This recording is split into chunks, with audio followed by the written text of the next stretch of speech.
Pode ir? Já soltou? Vamos lá. Fala galera, eu sou o Juan, estamos aqui para o nosso primeiro momento de mesa, nosso primeiro podcast. O momento de mesa é um projeto que foi gerado, foi feito para aconselhar os jovens, para ajudar na caminhada cristã, tanto na igreja, tanto com os jovens. E hoje nós temos um tema que é geração eleita, e em cima disso a gente vai tratar pequenos subtítulos que hoje será por que os jovens cristãos se esfriam muito rápido. E para esse debate nós temos dois convidados excelentes. O primeiro deles é o pastor Marquinhos, que, pode entrar pastor, foi gerado isso no coração e foi levado até ele foi o primeiro a abraçar e o primeiro a querer tocar para frente junto com toda essa equipe que está aqui hoje. E o segundo é o Vitão, nosso grande parceiro, nosso amigo aqui, que também vai estar nesse bate-papo. Amém? Então, como eu já disse, hoje nós vamos tratar sobre por que os jovens cristãos se esfriam muito rápido. E não tem como a gente falar de esfriamento se a gente primeiro não falar de aquecimento. Então, antes da gente abordar o tema, vamos um pouco tocar no assunto de como os jovens hoje, o jovem cristão, ele consegue sair, o que gera para ele sair do nada ali, para o ápice, que é o aquecimento, que é como a gente chama de estar pegando fogo, né? Na presença, que é estar aquecido. Como é que ele sai do frio ao quente? Na sua visão, pastor, o que leva o jovem a sair desse frio e chegar ao quente? Bom, boa noite a todos, né? Quer dizer, boa noite para mim, né? Não sei a hora que você vai estar ouvindo esse podcast, né? Boa tarde, boa noite, bom dia ou boa madrugada, né? Eu penso que seja um tema muito pertinente, né? A gente vê a questão do ápice, né, do jovem, como você bem disse, esse jovem ele chega numa ebulição muito grande, né, de viver na presença de Deus, de estar na presença de Deus. E eu penso que é aquilo que diz ali no Apocalipse, né? Jesus ele vai falar ali no primeiro amor, né? Sim, primeiro amor. Quando você ama, né? Com certeza. Você quer se entregar ao máximo, né? Você aí que tem namorado, né? Você queima o seu coração por ele ou por ela e você quer estar perto, você quer ligar hoje em dia, né? Tem o Zap hoje, né? Hoje você tem o Instagram, você pode mandar um recado ali instantâneo, né? Na minha época não foi assim tão... Na minha juventude não tinha essas facilidades, mas o primeiro amor você quer estar perto, né? Você quer ter atenção e eu penso que a igreja também seja esse ambiente, onde tudo é novidade, onde você quer viver, né? Coisas maravilhosas. E você, Vitão, fala pra gente. Então, cara, eu acho que quando a gente fala, né, de primeiro amor, eu entendo que o que leva, tipo assim, o jovem ele realmente viver esse fogo de Deus mesmo, cara, é quando ele tem uma experiência sobrenatural dele sozinho com Deus. Eu tenho certeza que a partir do momento quando a pessoa, ela decide descobrir quem realmente Deus é, e ela tem essa resposta, a vida dela nunca mais é a mesma. Porque, por exemplo, eu acredito que a maioria, né, até mesmo de pessoas com mais experiência do que nós, às vezes, tá na igreja, tá há 20, 30 anos na igreja. Só que ela nunca teve aquela experiência que, uau, hoje eu me encontrei com Jesus, né? Hoje eu realmente escutei a voz de Deus, hoje realmente eu vi quem Deus é. Porque para muitos, principalmente para a juventude, às vezes o jovem ele é o quê? Ele é ensinado a vir na igreja, ele é ensinado a orar, ele é ensinado a ler a Bíblia. Mas pouco, às vezes, é ensinado a ele a ter essas experiências que realmente marcam a vida da pessoa em Deus.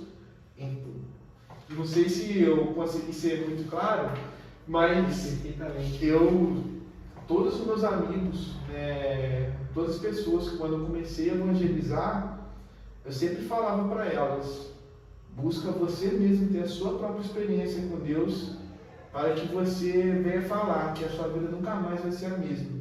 Porque o que esquenta realmente, o que faz um jovem sair, tipo assim, desse lado gelado, desse lado frio, para esse lado totalmente oposto, cara, é quando ele se encontra realmente com Jesus. Aí a vida dele muda. Eu penso que, em concordância aqui com o Vitão, né? A gente vê, por exemplo, né? Vamos dizer assim, a maioria, né? Talvez poderia ser, né? A experiência da conversão, né? As pessoas passam por uma experiência de conversão. Sim. Então, normalmente, são experiências que ocorrem quando a pessoa está vivendo uma situação, digamos assim, bem para baixo, né? Sim. É como se costuma, eu tenho ressalvas quanto a essa afirmação, né? Mas eu vou usá-la para poder trazer uma figura, né, para a gente, né? Quando a pessoa vem pela dor, né? Sim. Então a pessoa vem ao Evangelho pela dor. Ela experimenta algo que é negativo para a vida para o pessoal dela. Ela está vivendo um problema, um conflito dentro da sua casa, do seu colégio, né, da sua faculdade.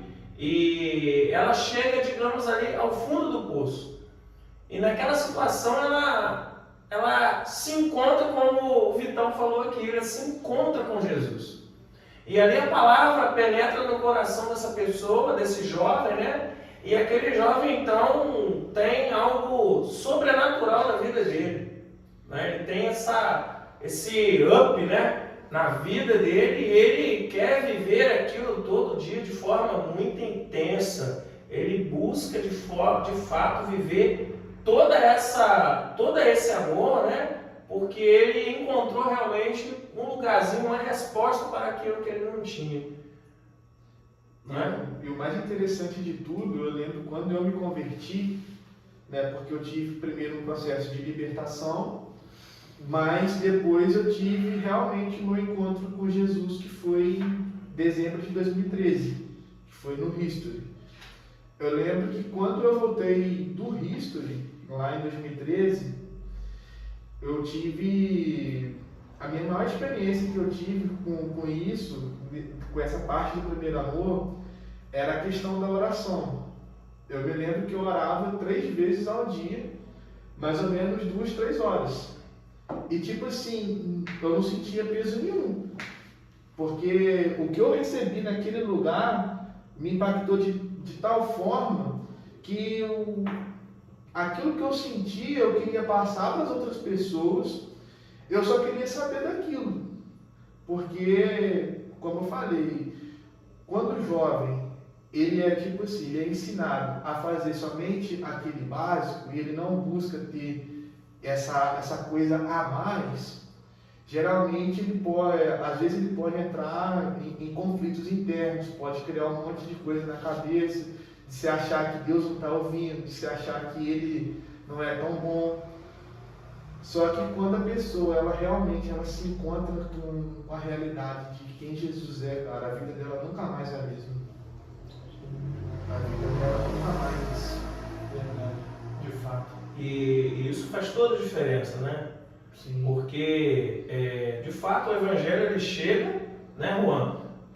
Chegou para mim, chegou para você, e a realidade da palavra, ela vem, né, transformando a vida da gente. E em resposta, né, Jesus ele vai dizer na palavra, né, aonde você tem o seu tesouro, onde está o seu tesouro, ali está o teu coração. Aonde você considerar mais importante, você vai se dedicar, você vai doar o seu tempo, você vai se empenhar para poder responder da melhor forma possível. É realmente o ápice, a ebulição desse primeiro amor, esse esquentamento, né, vira na verdade uma fornalha, né? Aí o jovem responde, né, com todo o seu vigor, né? Eu lembro, né, quando eu cheguei aqui na igreja, né, minha experiência de conversão foi em 2008, né? Eu tinha 32 anos, né, de idade, né? Um jovem ainda, né? E o que acontece? Eu queria viver dentro da igreja. Era o lugar que eu queria. Então, tem até uma expressão que se usava, né? Que eu virei rato de igreja. Essa daí é não. Mas não sabia dessa, não? Não.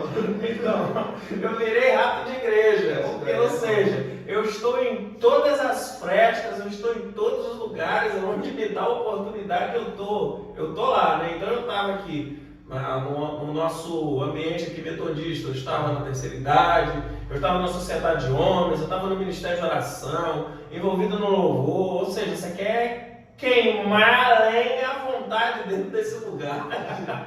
E a gente tem muito disso de a primeira experiência da conversão que a gente tem muito disso. Sentir o primeiro amor e começa a querer fazer. Um amigo meu me disse uma frase uma vez que os jovens, quando ele tem essa experiência de conversão, ele acha que ele é uma Ferrari. Então ele chega de 0 a 100 muito rápido. Sim. E esquece de que o jovem ele precisa ser um trator, ele precisa ir devagar passando por cima de cada coisa. E você tocou quando você falava, você tocou num ponto que eu queria até trazer, essa questão de falta de uma experiência profunda. Essa experiência, falta essa questão de a pessoa se aprofundar mais, ter uma experiência real com Deus, buscar essa experiência real com Deus. Você acha que por a pessoa pelo jovem, não buscar essa experiência com Deus, esse algo transformador, seria o fato deles pararem no meio?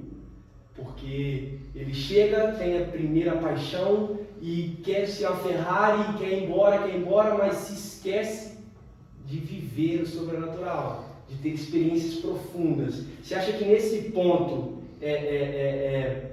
os jovens têm essa ideia de ser Ferrari e acabam esquecendo que precisa da profundidade primeiro, precisa da experiência, que no caso, deixar de ter uma experiência superficial para ter uma experiência mais profunda? Cara, eu acredito que sim. Por que eu digo isso? Porque, por exemplo, quantos encontros nós já participamos onde, tipo assim, vou me incluir no meio também, eu sou o primeiro a falar, que às vezes no encontro a gente chora, entendeu? A gente chora, a gente fica bem 1 semana, 2 semanas no máximo, mas depois a gente volta a estar a zero, porque aquele período que a gente viveu ali, talvez a gente não se entregou, tipo assim, com a mesma intensidade, com a mesma verdade da qual a gente se entregou quando de fato a gente teve essa experiência mais profunda, entende? Eu penso que uma coisa que eu aprendi em Deus, e isso eu tento carregar para a minha vida até hoje, é você pegar e você ser o mais claro possível com Deus.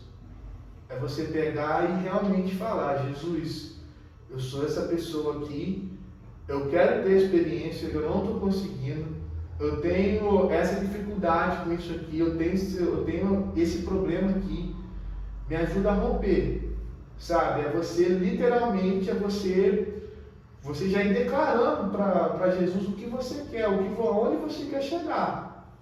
Porque aí quando você faz isso, cara, aí o mundo espiritual, cara, ele age em seu favor. Eu me lembro que antes de eu ir pro History, cara, eu trabalhava num lugar que fica mais ou menos 2 km de distância da minha casa. Só que antes de chegar no History, antes de começar mesmo, tipo assim, semanas antes, eu já ia profetizando, falando: Deus, eu estou indo para lá porque eu quero ver se o Senhor realmente restaura as pessoas mesmo. Porque eu fico escutando o Senhor falar que o Senhor restaura, que o Senhor faz isso, que o Senhor faz aquilo outro, mas eu quero sentir na pele, eu quero ver isso. Eu lembro que no dia de ir, eu trabalhava num lugar que fica mais ou menos 2 km de distância da minha casa. O pneu da minha bicicleta furou no trabalho, choveu, sabe? E eu não tinha praticamente nem condição de ir. Um amigo meu pagou para mim ir. E, cara, quando eu saí de casa para poder vir para a igreja, eu lembro que o ônibus ia sair 6 horas. E eu saí de casa, acho que era 10 para as 6. Minha casa até aqui é um pouco distante. Eu parei num lugar para me poder comprar uma escova de dente, e a pessoa que estava no caixa pagando o que ela estava comprando, a pessoa que eu não sei o nome dela até hoje, ela simplesmente olhou para mim e falou assim: você quer uma carona até o antigo trailer do Marcão, que era aqui? Eu falei: cara, eu quero. Aí foi essa carona que me trouxe aqui. E quando eu cheguei, tinha os 3 ônibus já abarrotados de gente. E eu lembro que eu entrei nos 2 ônibus, cara, tava tudo cheio. Aí no terceiro ônibus que eu entrei, só tinha um lugar vago, que era o meu. Meu Deus, caramba. E aí quando eu entrei, cara, eu fui... Dali eu já falei: Deus, então é hoje. Entendeu? Se passei por isso tudo aqui, né? Se o Senhor está vendo que eu estou sendo sincero com o Senhor aqui, que eu quero mudar, entendeu? Eu sei que o Senhor vai me surpreender. E dali foi o início de tudo. Mas como eu falei, eu saí de um ambiente onde eu tinha experiências superficiais, não estou culpando, né, os meus líderes da época, não estou culpando ninguém, estou falando de mim. Eu decidi isso, foi um dia que eu falei: eu quero ver, Senhor, se o Senhor realmente é isso tudo aí. Eita. E foi aí, cara, foi aí que Jesus entrou na minha vida e mudou tudo. Você colocou aí uma figura que para mim é muito interessante, eu até anotei aqui, que é a figura de você comparar o desempenho, né, de um trator e de uma Ferrari.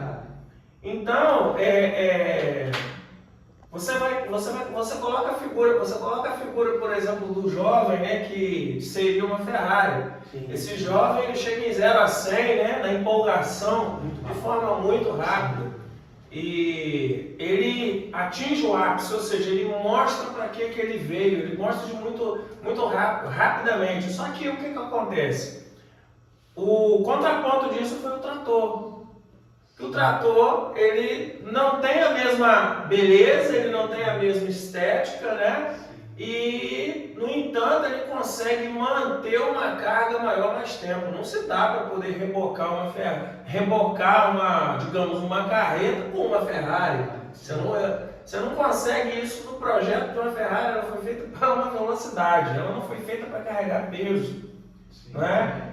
E aí, fazendo uma análise aqui para nós aqui, a nível de evangelho, Jesus ele vai falar, né, que o evangelho precisa renunciar a si mesmo e carregar a cruz.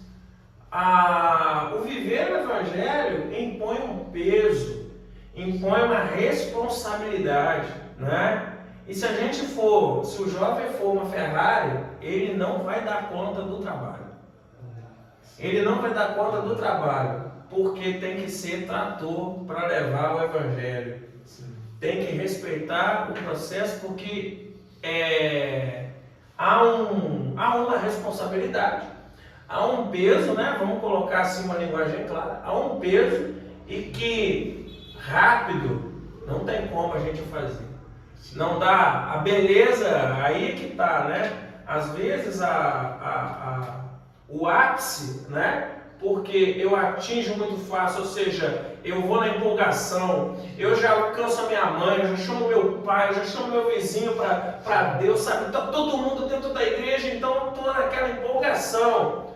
Mas aí eu estou sendo Ferrari. O motor da Ferrari não foi projetado para aguentar muito tempo em alta rotação. Ele não foi feito, ele não aguenta, ele explode.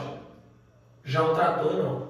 O trator, ele vai devagar, mas a força dele é bruta. Ele consegue carregar mais tempo, né? Ele consegue suportar uma carga que uma Ferrari não suporta. E trazendo para a vida, né, do jovem, né, da igreja, né? A gente está falando aqui de primeiro amor. Então é normal mesmo que o jovem ele tenha essa empolgação e essa arrancada de uma Ferrari. Mas em determinado ponto é preciso voltar um pouquinho e ser um trator. Sensacional. E também quando você me falou isso, eu falei, cara, e esse que você trouxe aí perfeito, que é o trator é feito para aguentar os processos. Sim. Ou seja, e na vida cristã, principalmente para os jovens, é tudo questão de processo. Você nunca chega naquele determinado lugar sem um processo primeiro. Há uma cobrança muito grande sobre a juventude. Exato, sim, exato. Há uma cobrança, se cobra muito. Então, a gente vê lá o evangelho que é renúncia, né? Então, isso parece algo ruim, né? Parece algo ruim e o jovem é muito cobrado sobre isso, né, Vitão? Sim, com certeza. Até porque o que acontece? Quando a gente fala a palavra renúncia, né? Para muitas pessoas é igual aquela voz, né? Renúncia. Então a pessoa se assusta, né? Mas só que o que acontece? Quando ela passa a agir, né? Como o pastor falou, como trator, e ela começa a entender que essa renúncia é para o próprio bem dela, porque o que acontece? Se você chegar em um determinado lugar sem processo, ali você vai ser destruído. E na minha concepção, o que mais tem destruído os jovens cristãos hoje é porque eles estão chegando em lugares que não é para eles chegarem por causa dessa arrancada da Ferrari, porque eles não estão querendo aceitar a viver como trator. Aceitar o processo. Aceitar o processo. Exato. É possível que alguém consiga, né, de uma maneira muito rápida, mas isso não é uma regra, alcançar um determinado resultado. Mas vai certamente pular alguma coisa. Sim. Né? O trator ele pode fazer um serviço também, né? Ele vai fazer mais vagaroso, mas ele vai procurar errar menos, né? Ele vai ir de forma mais metódica, né? Vai parando para pensar, não posso voltar atrás, fazer isso. Algo que às vezes na velocidade você não consegue fazer, mas, né? É aquilo, né? A juventude hoje é muito cobrada, né? E os resultados, né? Os resultados às vezes podem não ser os resultados satisfatórios, né? Por conta dessa grande velocidade, dessa rapidez, né? É o que o primeiro amor está envolvido no primeiro amor. Então talvez o cuidado nesse momento, né? É essencial. Não é cortar pela raiz, mas ter aquele momento de poda, né? Primeiro amor vem e entender. Um dos pontos que eu procuro analisar, que a gente sente muita falta nessa questão dos jovens, e aí vocês jogam na mesa aí abertamente, que os jovens, eles não têm esse entendimento de processo, não têm esse entendimento de que tem que ir um pouco mais devagar, que tem que aguentar as circunstâncias, por uma falta de intimidade, uma falta de oração, uma falta de leitura bíblica, porque a Bíblia ela é a nossa medida de fé e prática, né? Regra de fé e prática. Regra de fé e prática. Então, nesse ver, senhor pastor, dando a sua visão, muito desses pontos, dessa questão de não aceitar o processo, de não entender, vem com essa questão também de não ter uma leitura, não entender aquilo que Deus fala com a gente, não ter um momento de oração, que também já está ligado lá naquela questão de superficialidade. Se você quer sair de um nível onde você está na superfície, você precisa de oração, você precisa se introduzir. E por não se introduzir, a gente não aguenta o tranco. Se a gente não buscar, se a gente não orar, se a gente não ler a Bíblia, o trator ele perde a função dele. Então é só mais uma chaminha. Correto? O que o senhor acha a esse respeito? Olha, eu faço um adendo aí à sua fala, né? A gente está falando aí do esquentamento, né? Então a gente está falando de um ponto aí de ebulição, de efervescência, em que essa pessoa, esse jovem está recebendo uma palavra, ele está sendo impactado por ela, e como eu já disse, esse jovem ele quer responder também na mesma medida, ele quer responder a esse primeiro amor da mesma forma, então ele quer queimar lenha, e esse processo, né, às vezes ele pode se encontrar numa situação em que ele vai fazer a coisa certa, mas ele vai utilizar talvez um método não adequado, não digo método errado, mas ele vai utilizar o método não adequado para aquilo. Por quê? Porque ele está novo ainda no Evangelho.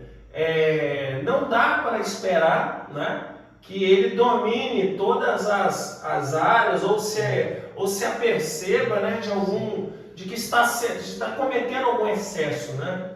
Sim. Por exemplo, eu falei aqui anteriormente que eu era um ratinho de igreja, né?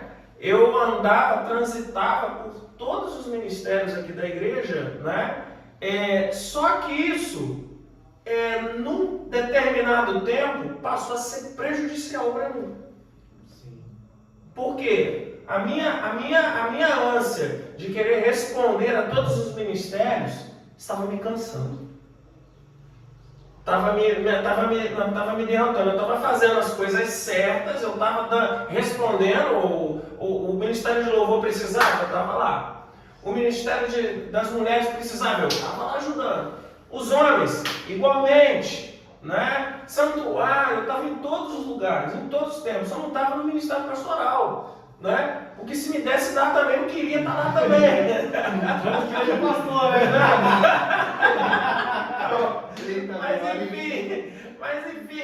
Mas isso, Vitor, se tornou prejudicial para mim. Eu estava fazendo as coisas certas, mas eu estava utilizando um método inadequado. Qual era, pastor? Eu estava me matando. Estava me matando sem me aperceber. Mas se de repente alguém chegasse na liderança e falasse para mim, rapaz, dá um tempo. Não aceito, não quero. O inimigo está se levantando contra mim. Não aceito isso de forma nenhuma, né? Então, você coloca de forma muito pertinente, né? Aí, talvez essa questão, né, esteja relacionada a no primeiro amor. Como eu já disse, na velocidade se perde a noção dos detalhes. Sim. Na velocidade da corrida, você se perde a noção de detalhes. Você não consegue perceber o que está à sua volta. Quando você vai no tempo certo, você consegue olhar aos arredores e ver os seus erros. Talvez fosse essa a dificuldade do jovem, né? Vivendo esse primeiro amor. Né? Então, se não me falha a memória, o livro de Hebreus fala que a nossa caminhada cristã é como se fosse uma corrida. Então, o que acontece? Em determinados pontos da corrida, você pode até sair disparado, mas chega um momento no meio que você tem que diminuir o ritmo. Só que o que acontece? A minha visão, minha opinião, é que o jovem, tipo assim, por mais que ele esteja no primeiro amor, ele tem que ter, às vezes, a humildade de pegar e ouvir alguém mais experiente, sabe? Para ele poder, tipo assim, olha, você está entrando em lugares que não é para você entrar agora. Não estou te cortando, não quero que você deixe de estar na igreja, não quero que você deixe de atuar, mas vamos com calma, vamos caminhar um passo de cada vez. Aí vai depender, tipo assim, da pessoa, se ela vai ter essa humildade de ouvir alguém mais experiente, alguém que já passou por esse tempo, né, por esse caminho, ou não, entende? Então eu percebo também que, pelo menos na minha época, eu estava igual o pastor, entendeu? Então, por exemplo, o culto começava às 7, então tinha dia que eu tinha que chegar às 6 horas, porque eu queria orar 1 hora antes do culto. E depois do culto, eu ajudava na cantina, eu ajudava a limpar as mesas, ajudava a varrer o pátio. Aí tinha oração na igreja, na segunda, 6 horas da manhã, eu estava. Aí tinha culto no meio de semana, às vezes eu ia, culto no lar. Então eu estava envolvido naquilo, na obra, só que quando eu fui perceber, cara, que eu estava tão sobrecarregado, aí foi tarde, isso me trouxe consequências, entendeu? Porque por eu não ter tido talvez uma orientação, ou às vezes eu ter tido essa orientação, mas não ter dado ouvidos, isso me trouxe problemas depois. Então a gente precisa saber dosar as coisas, né? Eu recentemente descobri, agora, né, nos últimos dias, eu descobri algo que eu já escuto há tantos anos, mas só agora que eu tive experiência. Que a vida com Deus, ela tem que ser o quê? Ela tem que ser numa constância. Ela não pode ser movida pela minha emoção, ela tem que ser movida pela razão. Então, tipo assim, eu tenho que orar todo dia? Eu tenho. Vai ter dia que eu vou orar meia hora? Vai. Vai ter dia que eu vou orar 2 minutos? Vai. Vai ter dia que eu vou orar sem vontade? Com certeza. Mas eu tenho que ir devagarzinho, igual o trator, como meu irmão Marquinhos citou. Eu tenho que ir ali, nem que seja dando um passo de cada vez, mas nós temos que ir. Porque o importante é a gente ir, a gente só não pode ficar parado e retroceder. Com certeza, manter a constância, né? Tá sempre no caminho, sempre em direção. Vocês tocaram um ponto, um dos pontos chaves, né? Que é o quê? Essa questão da liderança, falar, cara, vamos devagar, tá muito acelerado, vocês estão correndo demais, vocês estão como uma Ferrari. Você usou o termo de cortar, né? Muitas das vezes, quando a liderança chega para um jovem e fala isso, vamos devagar, está muito rápido, se está alcançando um nível que, calma aí, você não vai conseguir sustentar. Muitas vezes os jovens veem isso como uma hostilidade, sente isso como, pô, tá me cortando aqui, cara, o que é isso? Por quê? Mas a gente também entra numa outra questão. Se você não fala, se uma liderança não fala, gera o quê? Uma irresponsabilidade dela. Então, nesse contexto de hostilidade e irresponsabilidade, qual seria a visão de vocês nesse contexto onde o líder fala, o jovem se dói, ou às vezes o líder deixa de falar e aí acontece o quê? O jovem vai ao ápice e morre. Qual a visão de vocês aí? Pode falar. Então, cara, eu particularmente eu prefiro pegar e falar. Porque diferentemente do que é ensinado em muitos lugares hoje, podemos dizer, tipo assim, igreja no geral, é ensinado o quê? Que você tem que ir, você tem que conquistar. Você tem que fazer, entendeu? Porque Deus está com você e tal, né? Que você nasceu para isso aí, tal, ninguém vai te derrotar, entendeu? Só que o que acontece? Às vezes a pessoa, quando ela recebe essa palavra, então logo ela pega, ela se alegra. Só que o mundo espiritual, cara, o evangelho é totalmente diferente. Então, por exemplo, quando uma pessoa escuta uma palavra, você nunca vai ser derrotado, você vai ser próspero em tudo, você vai conseguir aquilo que você sonha. E de repente ela se encontra com uma realidade onde Deus fala para ela que tem outro caminho para ela. Aí como que fica essa pessoa? É isso daí, como eu falei no início, que principalmente os jovens têm que ter muito cuidado.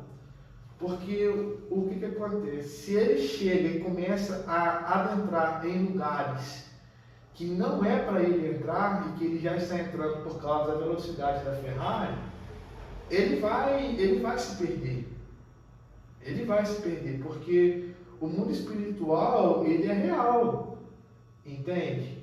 E o jovem, ele tem que entender, primeiramente, depois da experiência que ele teve, ele tem que entender qual que é o propósito dele. Que isso, para mim, também é essencial. Eu, por exemplo, eu sei que Deus me chamou, né, para estar no ministério de oração e para estar na administração da igreja. Deus não me chamou para eu estar no ministério de louvor.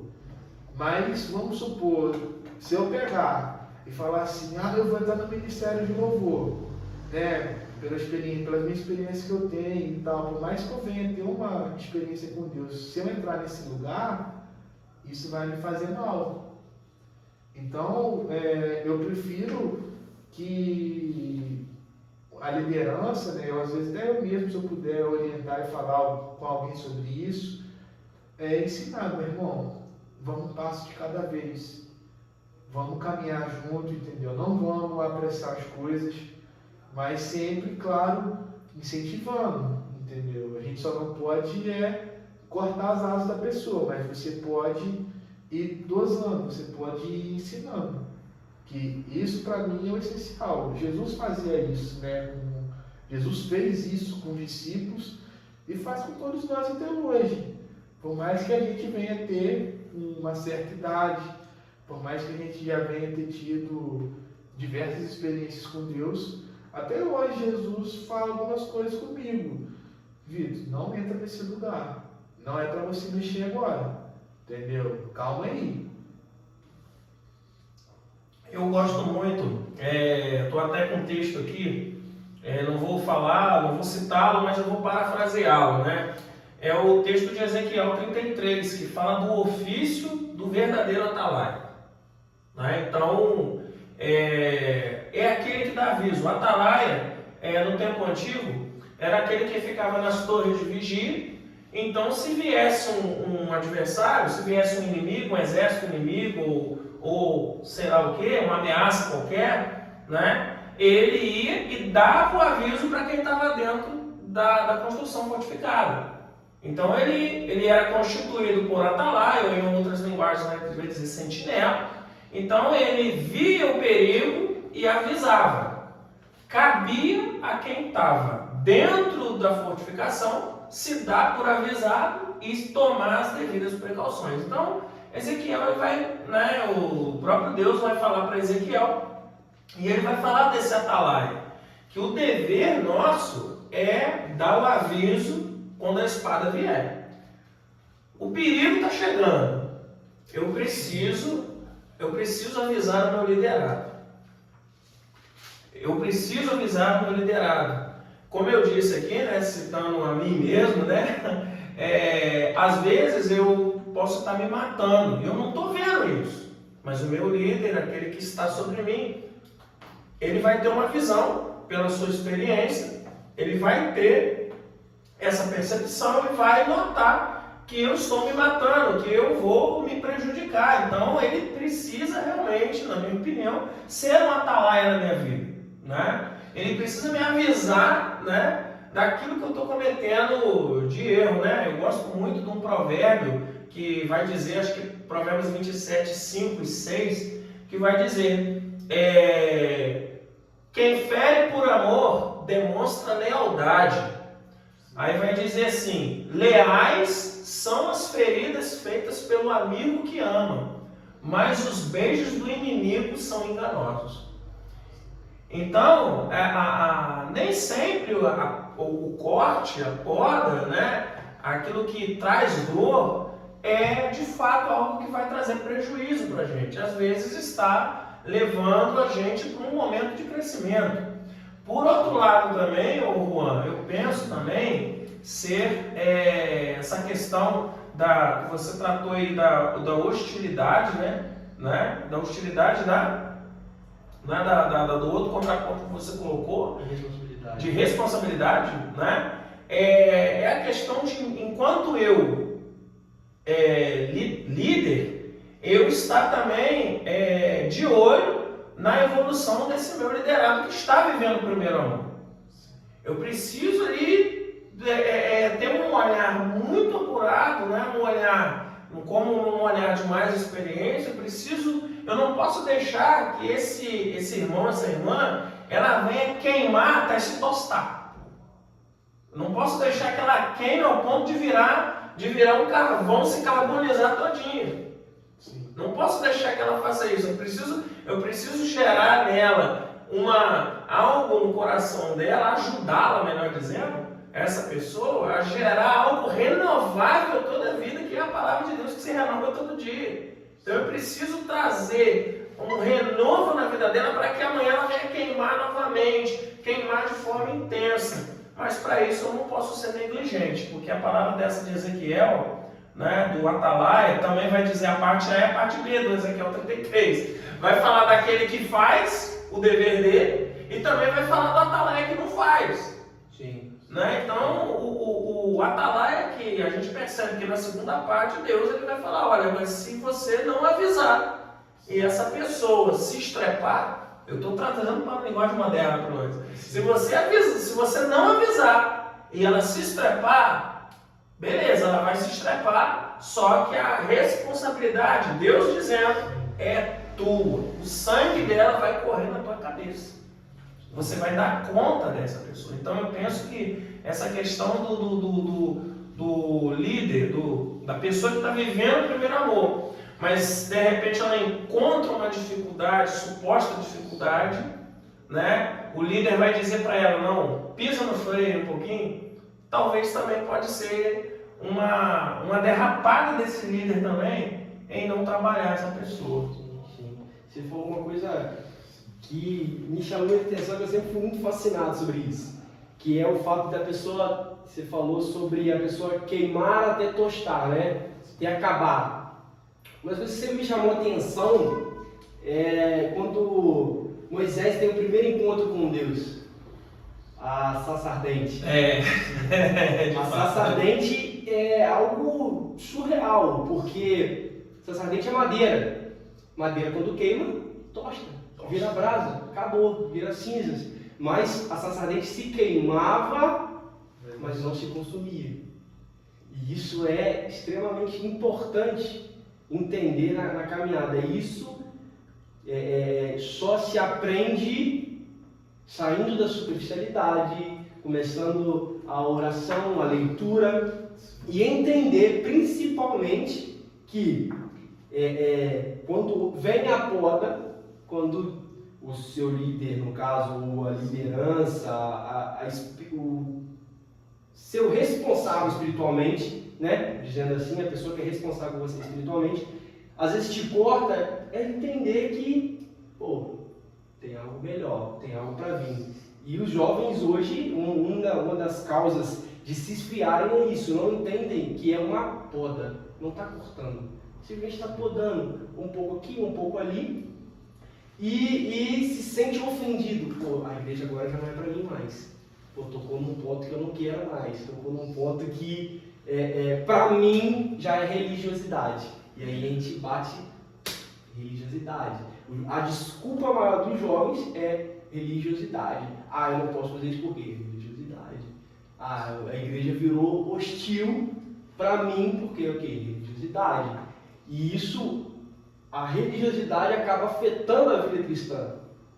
Acaba afetando a vida dos jovens, porque ele começa, então já que não é para mim fazer isso, também, já que não é para aquilo.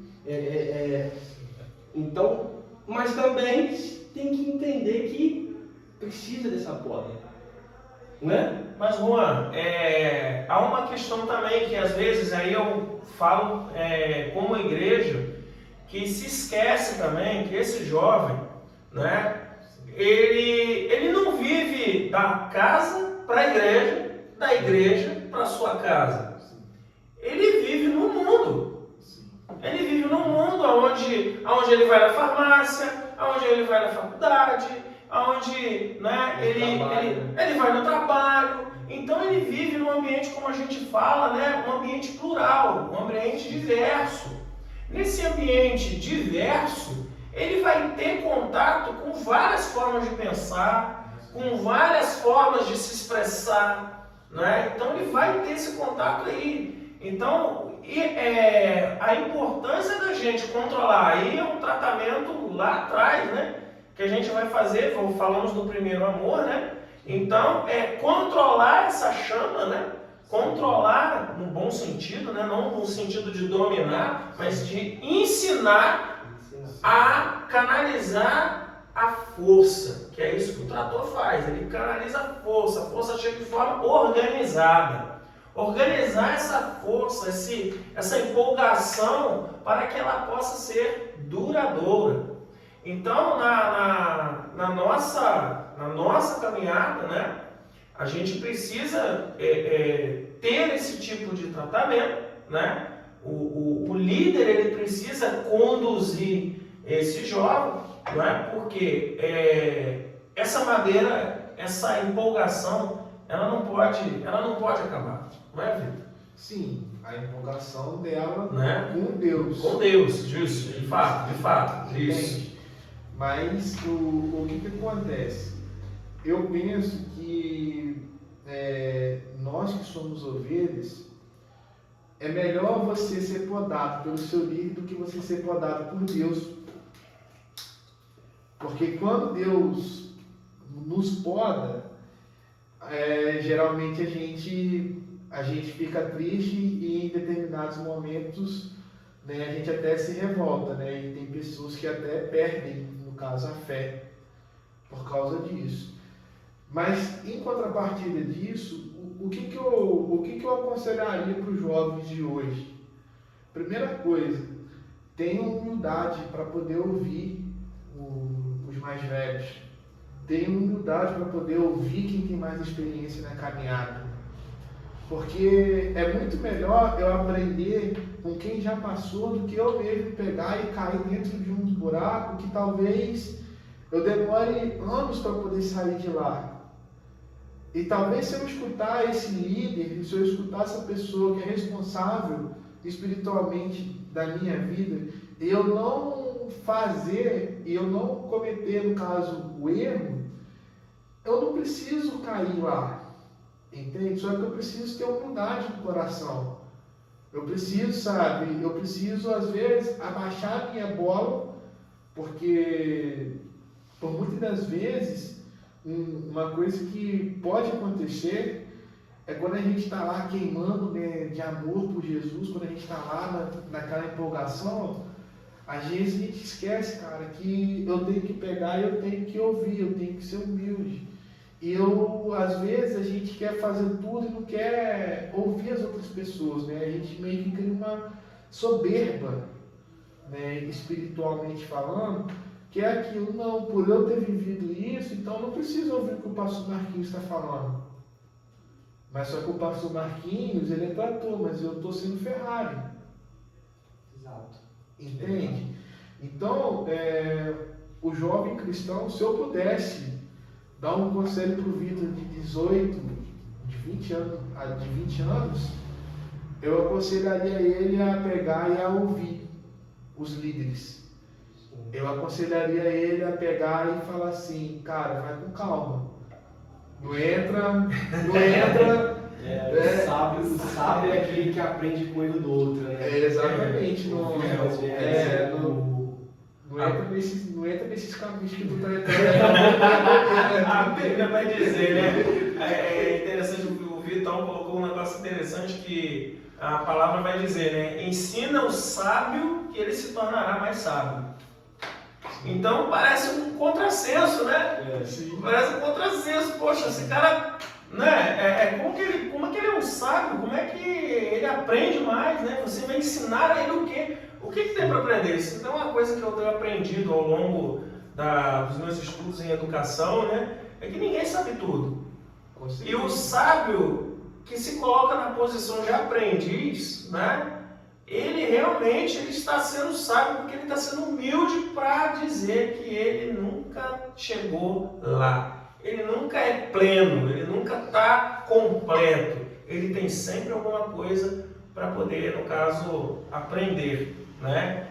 Aí vale, né? Volta a falar, né, da questão da liderança, né? A gente precisa ser responsável por esses pequeninos, né? De forma a trazer uma educação de base para eles. Né? Claro que tem os casos extraordinários aí que vão sair por arrogante mesmo.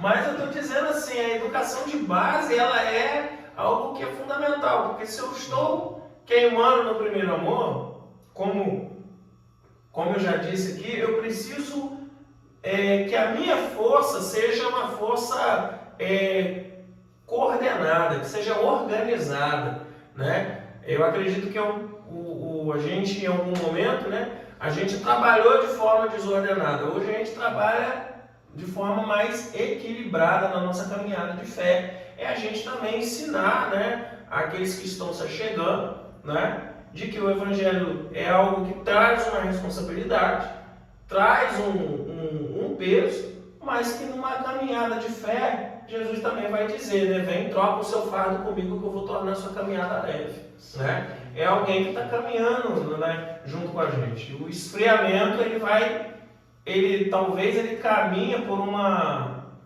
por essa linha de que a pessoa queimou tanto, né, sem controle. Né? Sim. E aí quando vem a adversidade, né, aí ela não consegue suportar, porque fica muito romântico, né, para Ferrari, né? Até a visita do mecânico.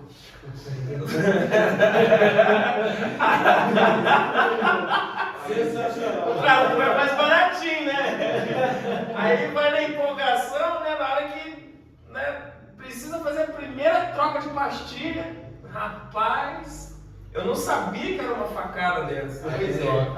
Aí dói, aí você murcha. Né? O Evangelho é assim, né? Vai devagar, né? Um trator é mais baratinho, a mão de obra, né? É claro, queridos, que Deus quer transformar, né? Não quer que você seja uma pessoa medíocre, não estou querendo dizer isso.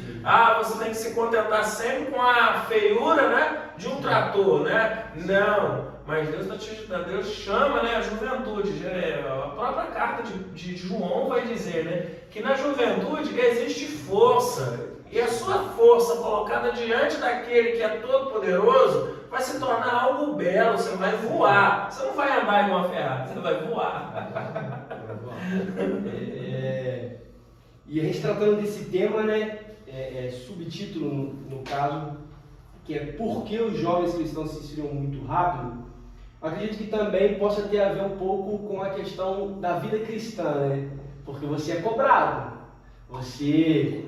no mundo você vive e faz uma coisa, entendeu? No mundo você tem as suas mazelas, tem os seus erros, tem a sua vida de uma maneira. Quando você entra, o espírito incomoda, fala, cara, tá brincando aí, cara, segura a onda aí. Não é assim. Então, às vezes, para os jovens, essa questão da vida cristã, entre aspas, ele vê como um pouco de carga, né? Ou um peso. Pô, não posso mais sair com meus amiguinhos para ir pra balada, não posso mais ouvir minhas musiquinhas seculares, não posso mais estar num pagodinho, não posso mais. Então, não posso mais fazer determinado tipo de coisa, não posso ficar na rua soltando palavrão, não posso ficar com certas amizades. Então, acaba virando na cabeça dos jovens um pouco de peso. Não posso fazer isso mais, então tem que me podar um pouco aqui, não posso fazer aquilo mais. Porque a vida cristã, a gente não diz nem que é o próprio líder, o próprio pastor que vai falar, não. O Espírito mesmo na carne, ele vai falar, filho, tá errado isso aí, cara, vamos combater, tá errado. Então, às vezes, acaba sendo um dos motivos para o esfriamento.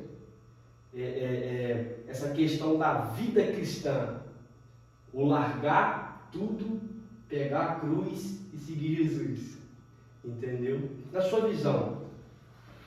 Então, cara, eu concordo com o que você disse, mas quando a gente fala da parte do esfriamento, nós temos um leque, cara, para poder falar, porque tem essa parte aí que você falou, tem a parte também, quando às vezes, como falei sobre a soberba, se a gente for pegar e analisar, por exemplo, a igreja de Éfeso, a gente vai abrir lá em Apocalipse 2, a gente vai ver que o escritor de Apocalipse 2 só elogia Éfeso. Só tem elogios. Mas ele termina falando o quê? Você perdeu o seu primeiro amor. Aí o que ele manda fazer? Ele manda você se arrepender. Mas se você ver o início da história da igreja de Éfeso, a igreja de Éfeso era uma igreja que ela tinha excelentes líderes. Os pastores de Éfeso era Timóteo e apóstolo João. A igreja de Éfeso foi fundada pelo apóstolo Paulo. Maria, mãe de Jesus, era membro da igreja. Tanto é que por um determinado momento, Éfeso era um referencial para a cidade naquele tempo. Só que alguns estudos nos indicam, nos mostram que o que eles fizeram? Eles perderam o primeiro amor, a soberba. Porque eles eram uma igreja muito ativa, então eu vou fazer aquilo que eu quero fazer, não aquilo que Deus quer que eu faça. Então, o esfriamento também, na minha concepção, passa muito por essa visão de eu me achar autossuficiente, sabe? Que a partir de agora eu vou fazer as coisas do jeito que eu quero e não do jeito que Deus quer. Entende?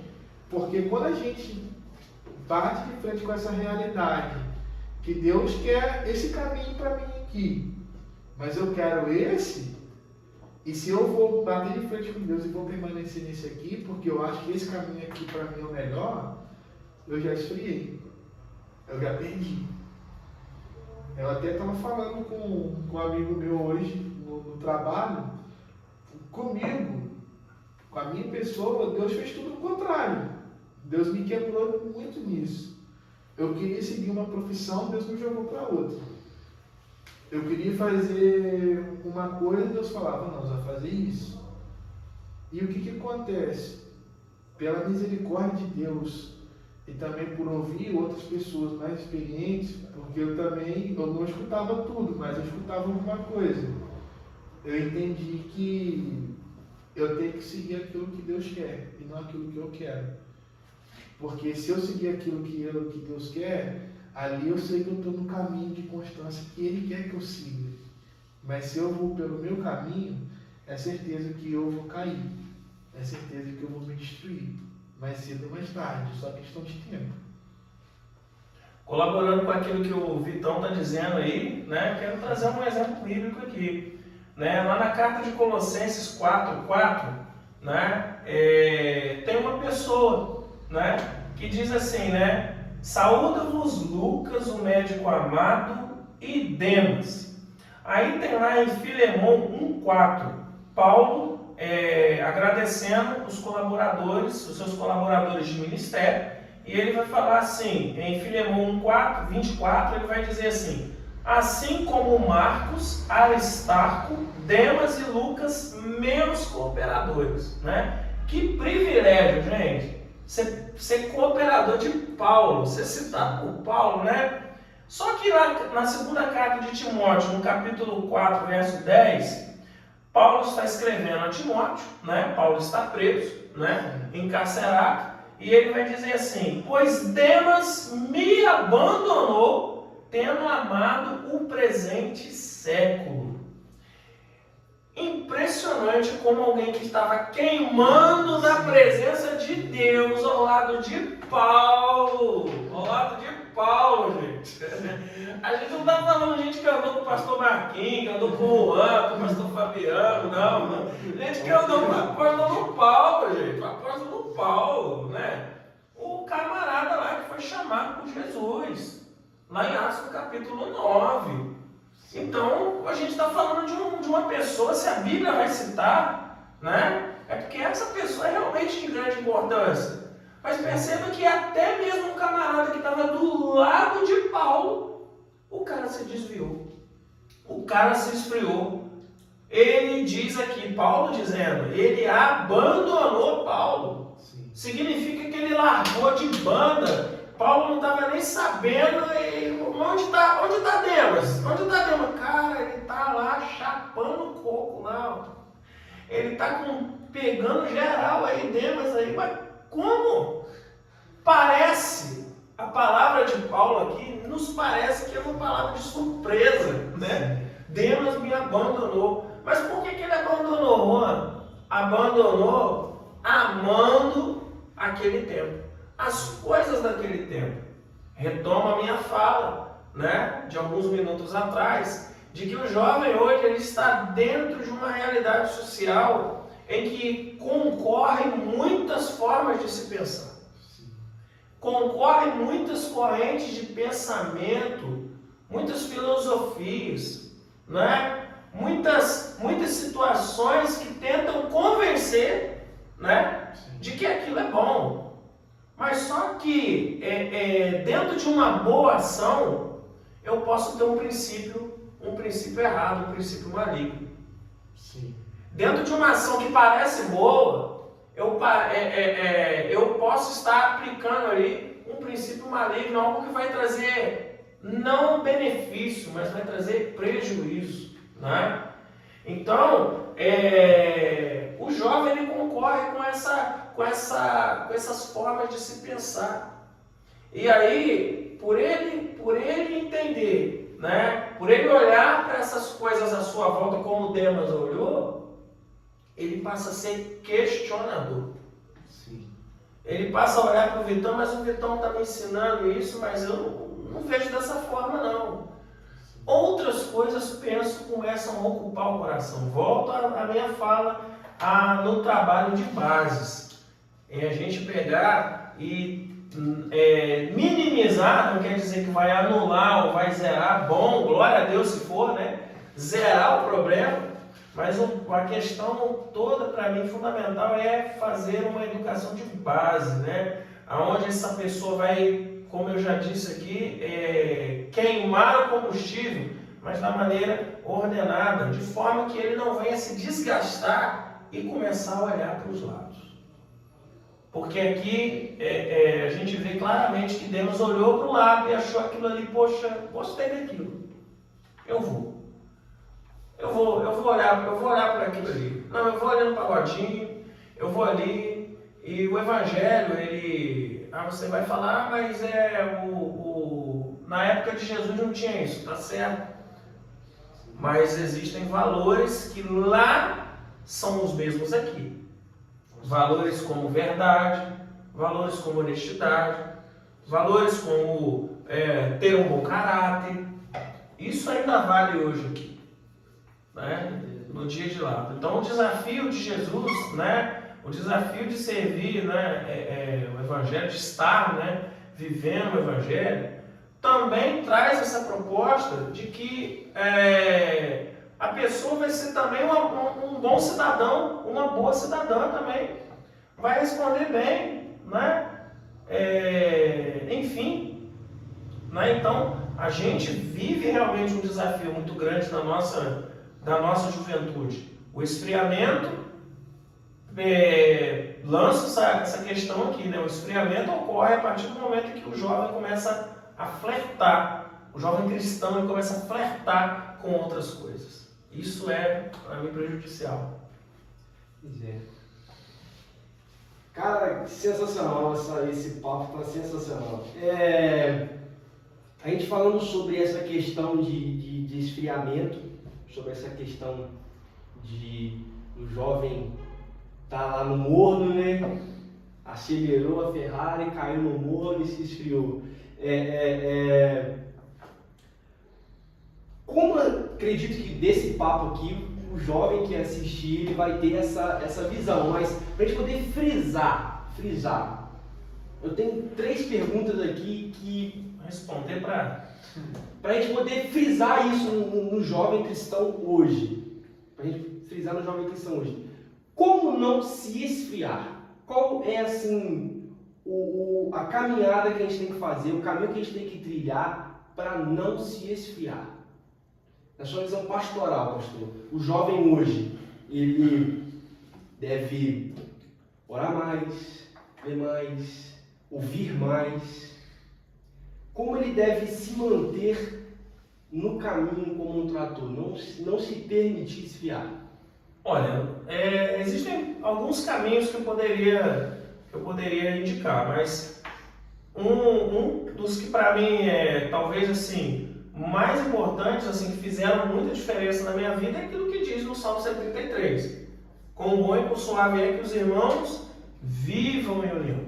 Então assim, você congregar, você ter uma comunidade de fé, você está vinculado a irmãs e irmãos que tem realmente uma caminhada, vai te trazer realmente bagagem, vai te trazer experiência, porque como já foi dito aqui, né, a experiência ela é um fator a ser levado em conta, né? O meu líder ele está ali, o irmão ou irmã que já é mais antigo na fé, né? Ele vai ter ali uma visão mais apurada daquilo que eu não consigo enxergar. Então, o viver em comunhão, estar ligado a uma comunidade de fé, viver em comunhão é desafiador. Hoje os jovens, né, eles são convidados, talvez assim, né, a estarem vivendo por conta própria. Não, eu tenho a minha fé em Deus, eu tenho a minha fé em Jesus, eu leio a minha Bíblia todo dia, mas não. Ninguém consegue assim viver em comunidade estando só. Ninguém consegue desempenhar a plenitude da fé se você está sozinho. Então, talvez o grande erro, né, é a pessoa, né, querer caminhar sozinha. Eu me esfrio na fé. Não, qualquer coisa você pode buscar. Isso é uma voz do inferno. Você pode ser pleno, você pode amar Jesus estando sozinho. Não, ninguém pode. Você bateu certinho. Tu fala de mim que eu já ouvi isso. O jovem vira para você e fala assim: eu não preciso ir para a igreja. Sim. A igreja sou eu, então eu preciso ir. Tem muito disso hoje em dia, né? Uhum. O que eu colocaria? 3 pontos que para mim são essenciais e que eu me aconselharia se eu tivesse meus 20 anos. Primeiro, busque ter a sua própria experiência com Deus, uma experiência que venha marcar a sua vida.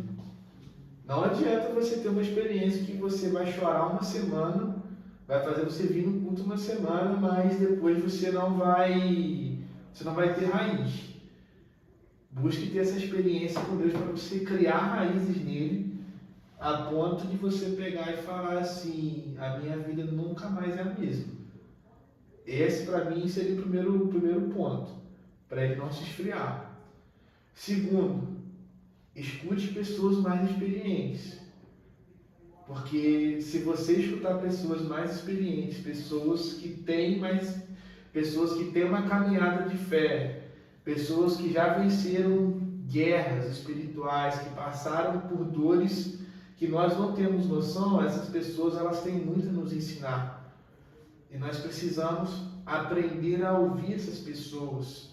Por mais que por um determinado momento isso venha parecer ser chato, ou possa entender que aquele irmão, aquela irmã que tem mais experiência do que ela está querendo me podar, ou que, né, entre aspas, o inimigo está levantando ela, aquela pessoa ela tem uma visão que a gente não chegou ainda. Então, ouvir essas pessoas é primordial para a juventude. E o terceiro, que é o que eu descobri recentemente, estou nessa luta, estou tentando botar em prática, que é você ser constante, cara. É você entender que a vida com Deus, ela não é movida pela emoção, mas ela é movida pela razão. Então, eu tenho que orar? Eu tenho. Eu estou triste, alguém pisou no meu carro. Peraí, eu tenho que ir lá e tenho que perdoar. Mas eu não quero perdoar. Não, você tem que fazer, porque é mandamento. A Bíblia toda a gente vai ver que as pessoas, né, o próprio Jesus no seu momento lá no Getsemane, ele estava com as suas emoções abaladas. Mas ele fez o quê? Ele foi racional, não, eu tenho que fazer. Entendeu? Então, esses 3 pontos, para mim, são os principais. É você buscar ter uma experiência com Deus que vai marcar a sua vida por todo sempre, né? Que você vai pensar 2, 3 vezes antes de você querer pecar, porque quando você está com vontade de pecar, parece até aquele desenho do Pica-Pau, né? Que tem o anjinho do lado falando aqui, né? E tem o diabo falando do lado aqui, entendeu? Mas aí, por você, né, ouvir a voz do anjo, né, ouvir a voz de Deus, você não vai. Né? Ouvir os mais experientes, né, dispensa comentários. E o terceiro é você viver, cara, pela razão, não pela emoção, a vida cristã. Porque se você viver pela emoção, certamente você vai se frustrar, você vai se esfriar e, consequentemente, você vai morrer espiritualmente. Top. E você falou aí da questão de ter aí essa questão de profundidade, né? E vem a outra pergunta. Como vencer a superficialidade? Você parar de ser superficial, como vencer isso, pastor? Olha, retoma a minha fala, né? Pode parecer assim, pastor, não tem nada para falar, não, porque eu penso que tá uma coisa ligada, tá uma coisa ligada à outra. Sim, então sim. Você estar num ambiente aonde favoreça essa superficialidade, essa saída dessa superficialidade, se aprofundar realmente em Deus, para mim é fundamental. Então o ambiente você não vai desempenhar todo o seu potencial de uma natação na piscina da sua casa, a não ser que ela seja uma piscina bem grande mesmo, mas isso daí é totalmente fora de padrão, né? Sim, sim. Então você precisa de um lugar amplo, né? Uma piscina de 1.000 litros, 2.000, 5.000, não dá conta de você pegar e desempenhar a plenitude de um nado, você nadar borboleta, você fazer vários tipos de nado, não é? Eu não nado igual cabeça de martelo, mas assim, mas o que acontece? Mas tomando isso, né? A profundidade você vai alcançá-la num ambiente propício. E a comunidade de fé, a igreja do Senhor, né? Ela é esse lugar, aonde através da experiência de um, de outro, do conselho, eu vou sendo moldado, eu vou sendo conduzido a essa profundidade na fé. Aonde tem ali a palavra ali em Ezequiel, se eu não me engano, no 47, né? Que fala ali da profundidade. Ora, a água está nos artérios. Aí depois vem para o joelho, depois vem para o lombo, né? Para os lombos, aí depois é tão profundo que não tem mais aonde alcançar com os pés. E aí você vai nadar de braçada. Então é preciso ter essa certeza de que o alcançar sair da superficialidade implica em viver experiências de fé na comunidade, em comunidade. Fala pra nós então, como vencer essa superficialidade? Cara, na minha visão, para você vencer a superficialidade, primeiro, você tem que reconhecer que você está superficial. Que aí, esse ponto para mim, na minha vida, funcionou dessa forma. Você reconhecer que você está superficial. E segundo, você tem que reconhecer e tem que querer, você tem que desejar isso, cara.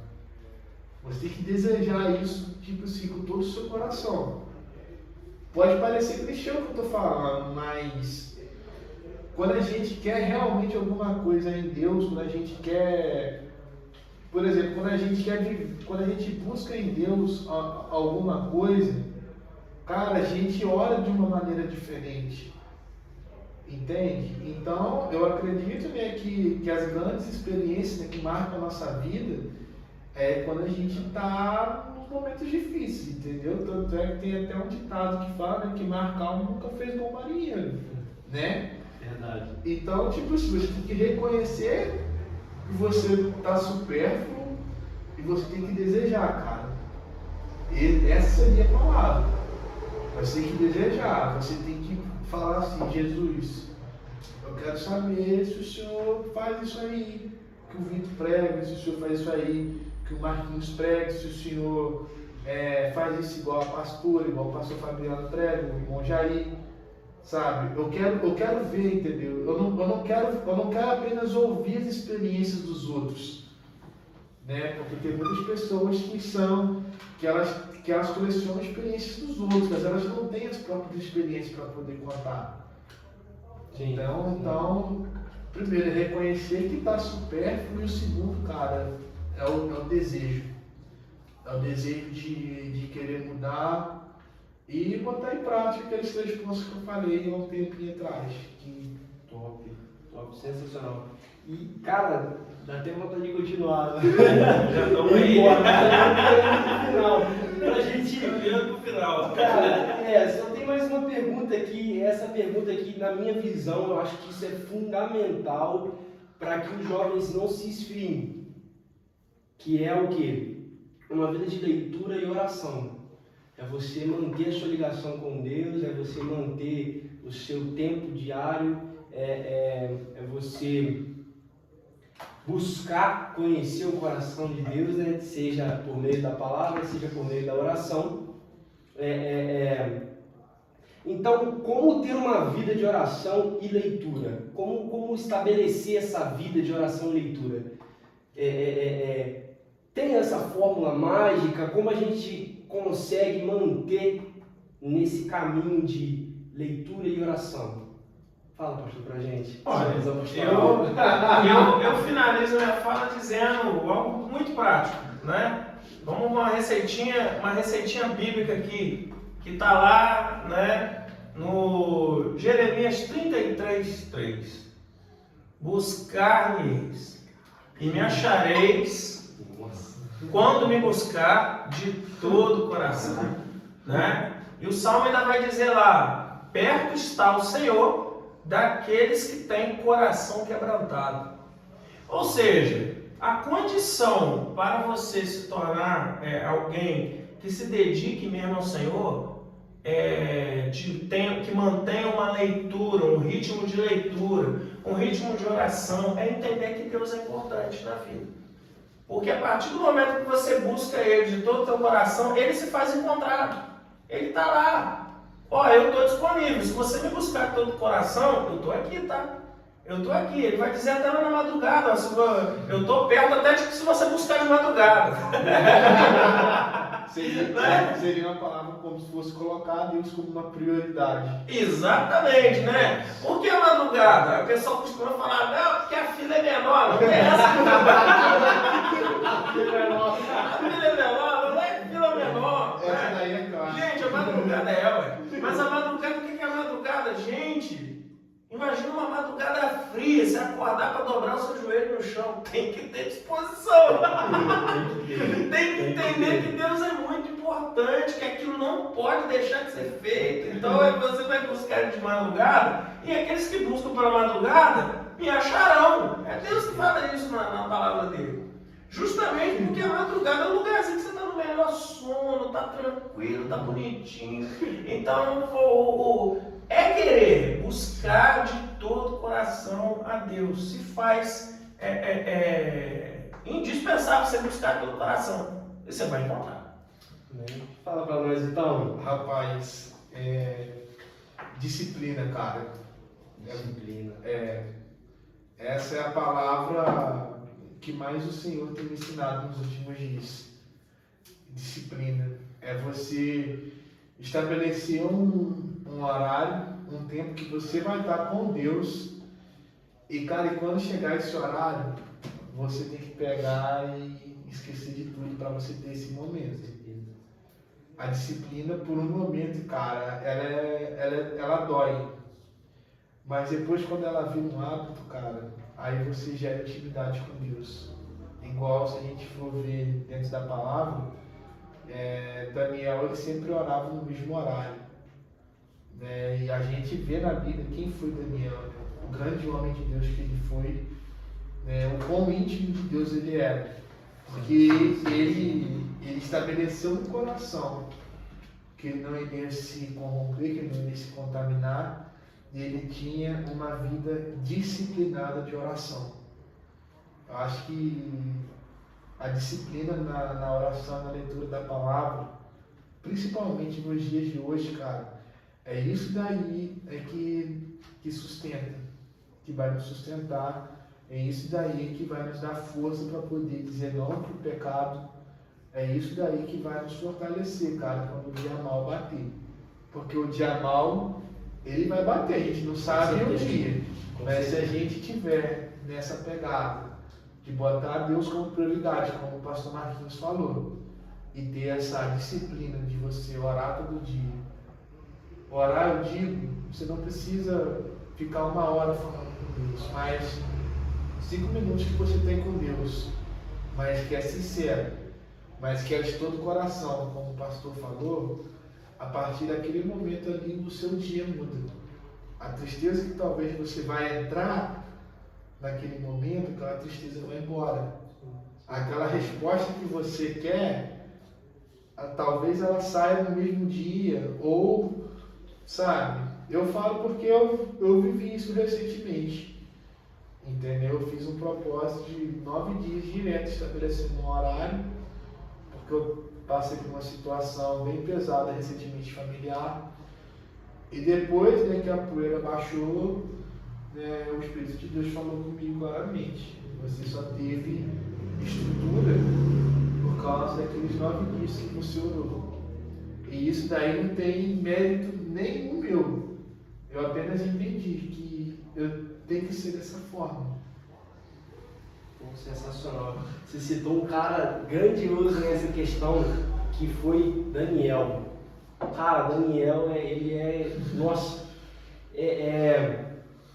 tem uma frase, eu não me lembro o autor no momento, mas tem uma frase que eu guardei para mim, que resume literalmente a vida de Daniel, que a frase diz,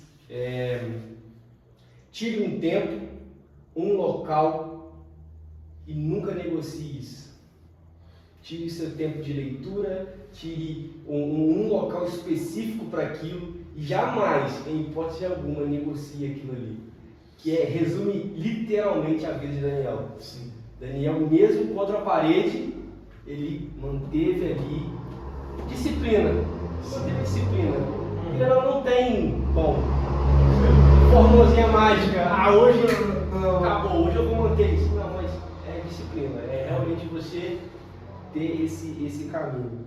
Cara, surreal. Foi muito bom ter vocês, cara. Tamo junto.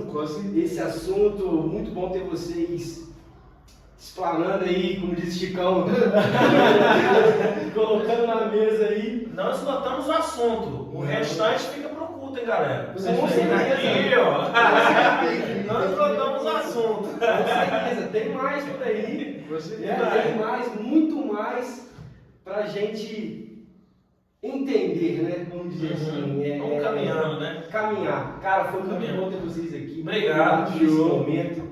Muito obrigado por compartilhar aquilo que Deus tem gerado no coração de vocês, que acredito que foi essencial para mim e com certeza foi essencial para vários outros jovens que no momento estão assistindo. Amém. Muito obrigado e até a próxima. Tamo junto. Valeu.